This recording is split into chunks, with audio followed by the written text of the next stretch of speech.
Welcome to the deep dive. So if you've ever written any code, especially code that needs to juggle multiple things at once, you've probably bumped into the world of concurrent programming. It's kind of wild, right? Sometimes exciting, sometimes, well, just baffling. Oh, absolutely. You get that moment where everything seems to be running super fast, doing a million things. Yeah, then suddenly, wham! Wait, what just happened? Everything goes sideways, and you have absolutely no idea why. It's a common feeling. We're always pushing hardware with multi-core chips, network systems, concurrencies everywhere now. But yeah, that power, it comes with serious complexity. Multiple computations, shared data. How they interact isn't always obvious. And that leads right to that thing programmers dread, the Heisenbug. You know the one? The bug that vanishes the second you try to debug it. Ugh, yes. It's like it knows you're watching. And pops back up later. Exactly. And your usual testing methods, they often just don't catch these things because they depend so much on timing. Precisely. And it's not just your code. It's how your code interacts with compiler tricks, with the hardware itself. That's why getting your head around memory models is, well, it's not just academic, it's crucial for writing code that actually works reliably. Okay, so that sets the stage perfectly. The chaos, the need for some kind of order. Let's zero in on our main topic today.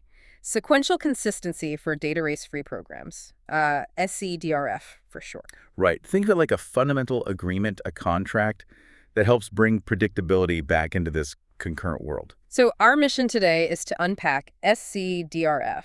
What is it really? Why should you, listening right now, care about it?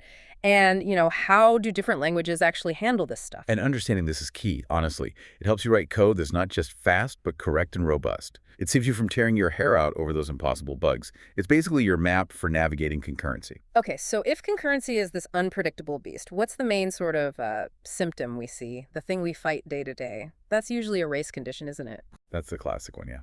The poster child for concurrency problems. Simply put, the outcome depends on which thread gets there first, in a sequence that's just not properly defined. Like two people trying to update the same number at the same time? Exactly, the canonical example. Shared variable starts at 0, thread A reads 0. Then, context switch. Thread B reads 0. Thread A calculates 0 plus 1 equals 1. Thread B calculates 0 plus 1 equals 1. Thread A writes 1. Thread B writes 1. And you end up with 1 instead of 2. Simple mistake, huge consequences. Huge. And it's subtle. Related to this are TOC-TOU bugs, time of check to time of use. Right, like checking your bank balance. It looks fine. But between you checking and the money actually moving, something else happens, changes the balance. Suddenly your check bounces or you overdraft. The state changed after you checked but before you acted. Classic race condition. Okay, but it's not just our code logic causing this, right? You mentioned compilers and hardware. Yeah, this is critical. Modern CPUs and compilers are incredibly aggressive optimizers. They will reorder your instructions if they think it'll run faster. They use things like store buffers to hide memory delays, all for speed. So the order I write things in isn't necessarily the order they run in? Not in a concurrent setting, no. Yeah. Not without explicit instructions. This push for performance creates this fundamental tension between speed and a simple, predictable view of memory. Your intuition about code running line by line. It breaks down. Ah, okay. And that's where memory models finally come in, to bridge that gap. Exactly. Memory models are the rule book. The precise set of rules governing how threads see each other's changes to memory. They're the contract that connects your code's intent to the hardware's reality, giving us back some predictability. Got it. So let's dive deeper into that contract. SC-DRF. Sequential consistency for data race-free programs. Right. It really hinges on two key ideas. Yeah. First up is sequential consistency, or SC. SC is the dream scenario, basically. It's how you'd intuitively want concurrency to work. It's as if all the instructions from all your threads were executed one after another by a single processor, maintaining their original order within each thread, just interleaved somehow. That sounds perfect. Simple, predictable. So what's the catch? Because you implied there's a big one. The catch is performance. Huge performance hit. Pure SC is, well, people describe it as terribly, disastrously slow in the real world. Wow, really? Yeah, those strict ordering rules. They kill the optimizations that make modern CPUs fast, so real hardware. It doesn't implement strict SC. If it did, our computers would feel like they were wading through molasses. Okay, mind blown a little bit. So if SC is the dream but too slow, what's our side of a bargain? That must be the DRF part. Exactly. Data race free, or DRF. Yeah. This is your responsibility as a programmer. A data race happens when you have basically 2 or more threads, touching the same memory location, at least one of them is writing, and crucially, there's no synchronization ordering those accesses. So no locks, no atomic operations, nothing telling a system, hey, watch out here. Right. And your program is considered data race free, or DRF, if none of its possible executions contain any such data races. Okay, so SC is the ideal outcome. DRS is our job. How do they connect? This is the magic bullet, the SC-DRF guarantee. It states, if your program is data race free, then the system guarantees its behavior will look exactly like it ran under that simple, slow, sequentially consistent model. Ah. So if we prevent data races using synchronization, we earn the right to reason about our code as if it were simple and sequential? Precisely. It's a massive cognitive offload. You don't have to constantly worry about every crazy reordering the hardware might do. You just focus on identifying shared data, protecting it with synchronization to avoid races, and then you can largely pretend things are sequential, except for the synchronization points themselves, of course. That makes so much sense. It seems like different languages approach the consequences of failing this contract very differently, though. You mentioned C and C++ having a catch-fire approach. Yeah, it's pretty stark. In C and C++ affair, if you have a data race on non-atomic variables, the standard says it's undefined behavior, or UB. Which means? Anything. Literally anything can happen. Crash, corrupt data silently, format your hard drive. Okay, maybe not that last one, but theoretically possible. Or, worst of all, it might seem to work fine most of the time, making the bug incredibly hard to find. Yikes, that sounds terrifying. Why would they do that? Maximum optimization freedom for the compiler. By saying anything goes, if there's a race, the compiler doesn't have to generate extra code to handle weird race outcomes. It assumes you, the programmer, got it right. Great for speed, terrible for debugging. Okay, so that's one end of the spectrum. What about languages like Java or Go? They take a more, let's call it controlled chaos approach. They generally aim to make programs with data races more predictable, or at least constrain the possible bad outcomes. A race is still a bug you need to fix, absolutely, but it's less likely to cause completely arbitrary system-wide corruption. The Java memory model, for instance, defines specific rules about what can happen even in the presence of races. It's a philosophical choice prioritizing easier debugging over absolute maximum performance potential. That distinction seems really important, especially if you're building something safety critical. Absolutely. Knowing how your language handles races is fundamental. So avoiding races is key to getting this SC-DRF benefit. How do we actually do that? How do we impose order? You mentioned synchronization, but what's the underlying mechanism? The absolute core concept here, the bedrock of synchronization, is the happens before relationship. Happens before. Okay. It's the formal way we talk about ordering and visibility. If we can say that operation A happens before operation B, it means the system guarantees that all the memory effects of A are visible to B before B runs. It establishes causality. So it's like drawing a line in the sand saying, this definitely finished before that started. Pretty much, yeah. Yeah. It ensures that even with all the background reordering by the compiler and hardware, the specific sequence enforced by the happens before edge is respected. And is the lack of this relationship how we define a data race? Exactly. A data race occurs precisely when you have two conflicting accesses, like a read and a write to the same location, by different threads, and there is no happens before relationship ordering them. If one doesn't happen before the other, they could potentially execute concurrently or be reordered unpredictably relative to each other. So a program is data race free if and only if all conflicting accesses are ordered by happens before. You got it. That's the formal connection. Okay, theory makes sense. How do we establish these happens before relationships in practice, like in actual code? Through the synchronization tools the language gives you. In Java, for example, writing to a volatile variable establishes a happens before relationship with any subsequent read of that same variable by another thread. Okay. Unlocking a mutex or a synchronized block happens before any subsequent lock of that same mutex or entry into that block by another thread. Calling thread.start happens before the first action in the newly started thread. What about in Go? Go has similar concepts. A send on a channel happens before the corresponding receive from that channel completes. This is fundamental to how channels transfer data safely. Similarly, unlocking async. Mutex happens before a subsequent lock on that same mutex. So these specific actions, locking, unlocking, volatile reads, writes, channel sends, receives, they act like barriers, right? They force a certain order and visibility. Precisely. They insert the necessary memory fences or instructions behind the scenes to tell the compiler and CPU, hey, don't reorder across this point.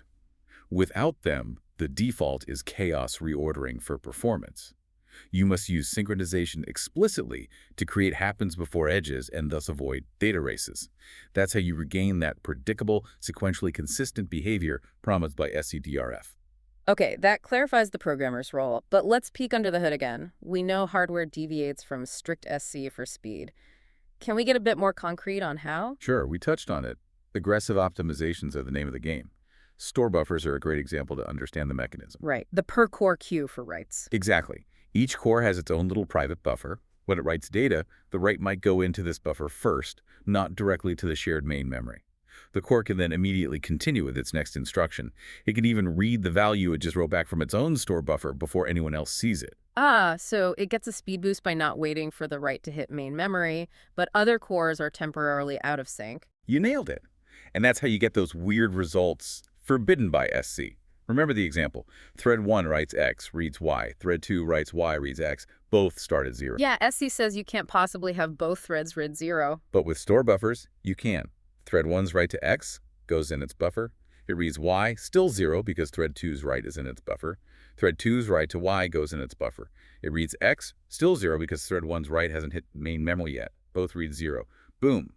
A behavior impossible under SC, enabled by hardware optimization. That perfectly illustrates the trade-off. Raw speed via relaxation versus the simplicity of strict ordering. It's the hardware's performance contract, and different architectures have different contracts, different levels of relaxation. Intel's by86, for instance, uses TSO, total store order, which allows store buffering but is generally considered stronger or less relaxed than, say, typical ARM models. Which means code behaving one way on my laptop might act differently on my phone. Potentially, yes, if you're relying on subtle timing or memory ordering behaviors that aren't guaranteed by the language's memory model. This is exactly why relying on the language's guarantees, like SCDRF, is so important for portability. It abstracts away these hardware differences.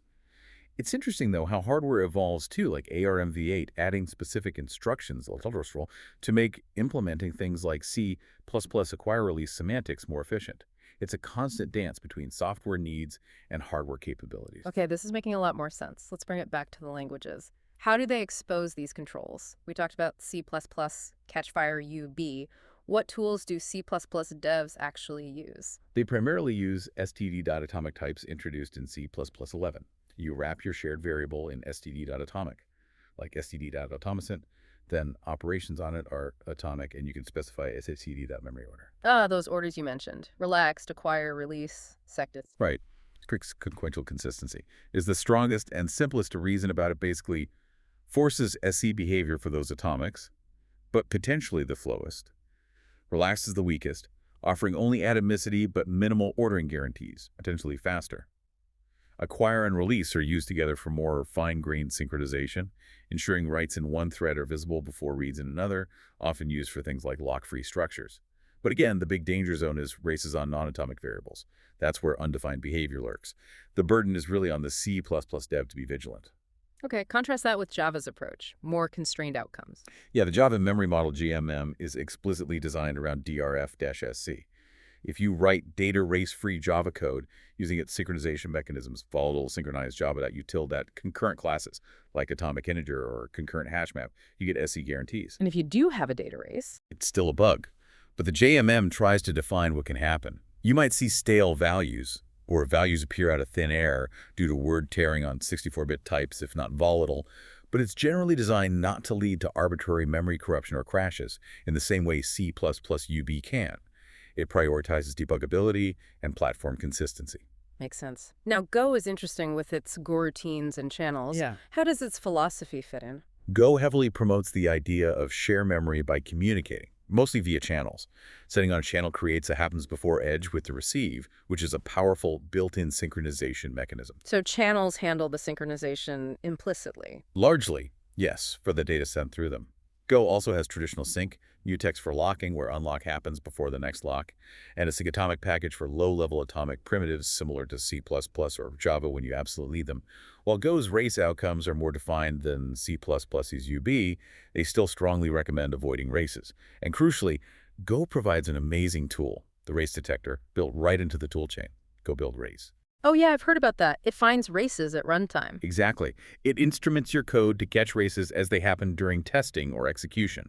It's not foolproof, as it only finds races that actually occur in a given run, but it's incredibly effective at catching common concurrency bugs. It's a huge practical advantage. And then there's Rust, the one promising fearless concurrency. That sounds almost too good to be true. How does it work? Rust's approach is pretty revolutionary. It aims to prevent data races at compile time through its ownership and borrowing system. The robber checker? That's the one. The core rules are a value has one owner, and you can have either one mutable borrow, reference, or multiple immutable borrows, but never both at the same time. This rule, enforced by the compiler, statically eliminates the possibility of having one thread writing while another thread is reading or writing to the same data without synchronization. Wow, so the compiler just won't let you compile code that could have a data race. In many common scenarios, yes. For sharing data across threads, you use specific types like arc, atomically referenced counted pointer, combined with mutex or rlemloc for interior mutability, or you use channels, special traits, send and sync, mark types that are safe to transfer or share between threads, and the compiler checks these too.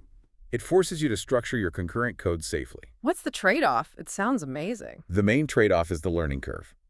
Understanding and satisfying the borrow checker can be challenging initially, but the payoff is immense. You gain incredible confidence that your concurrent code is free from data races, leading to that fearless feeling when refactoring or adding concurrency. Are there other languages worth mentioning quickly how they handle this? Sure. Python has the global interpreter lock, GIL, which simplifies things for CPython implementers but doesn't actually prevent data races on shared mutable objects. If you're using threads, you still need explicit locks, threading.lock. JavaScript in browsers or Node.js typically uses an event loop model for concurrency within a single thread, and web workers for parallelism, but workers don't share memory directly. They communicate via message passing, copying data, which avoids races by design. C# has robust support with lock, volatile, and async await, offering DRF SC guarantees similar to Java. Even functional languages like OCaml5 now have explicit support for DRF SC with multi-core capabilities. Okay, we've covered the fundamentals and how mainstream languages tackle this. Let's push the boundary a bit. What about things like lock-free or wait-free programming? That sounds intense. It is intense. The goal is to build data structures or algorithms that avoid traditional mutexes or locks entirely, which can become bottlenecks under high contention. Lock-free means at least one thread is guaranteed to make progress system-wide. Wait-free is even stronger. Every thread is guaranteed to complete its operation at a finite number of its own steps, preventing starvation. How do they even work without locks? They rely heavily on low-level atomic hardware instructions, like compare and swap, CAS, or fetch and add. You basically try to perform an update optimistically and use CAS to check if the state changed underneath you before committing. If it did, you retry. Designing correct lock-free algorithms is extremely difficult. You need deep memory model knowledge, and things like memory reclamation, figuring out when it's safe to free memory, become incredibly complex, often needing techniques like hazard pointers or epoch-based reclamation. Yeah, that sounds like expert territory. What about transactional memory? Is that an attempt to make atomicity easier? Kind of, yeah. Transactional memory, or TM, lets you group a sequence of memory operations together and declare them as a single atomic transaction, similar to database transactions. You mark a block of code, and the system tries to execute it atomically. If it detects a conflict with another transaction, it typically aborts one and retries it. So less manual locking. That's the promise.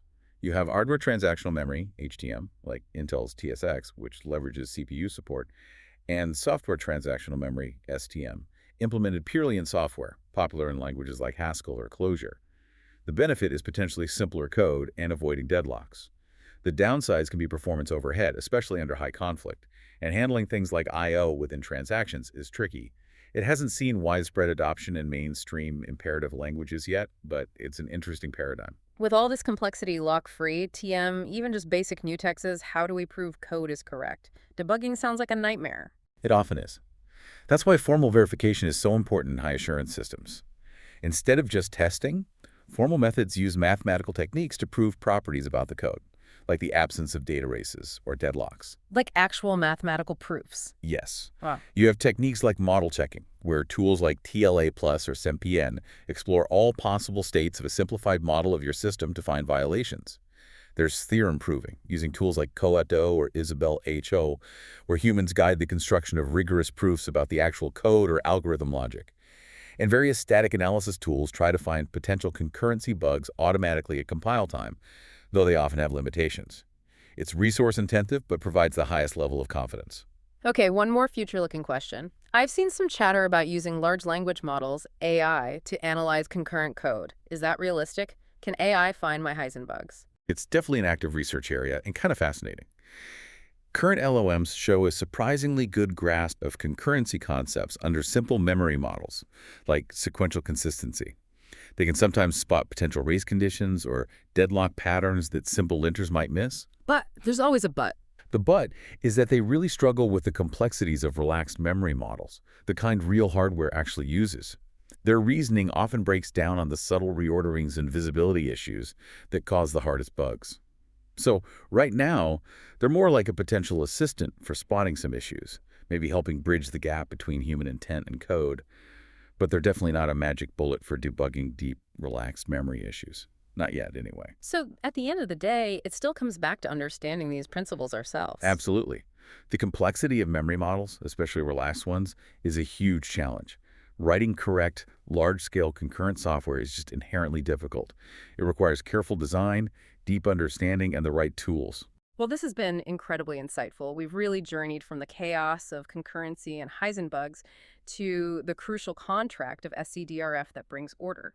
We saw how vital avoiding data races is, how the happens before relationship underpins synchronization, and the diverse ways languages like C++, Java, Go, and Rust implement these ideas from C++'s undefined behavior to Rust's compile time safety net. And hopefully, for everyone listening, understanding these concepts gives you a much stronger framework, a better mental model for tackling concurrency in your own projects. It's not just theory, it's the foundation for building software that's both fast and reliable. Definitely. So maybe a final thought to leave everyone with.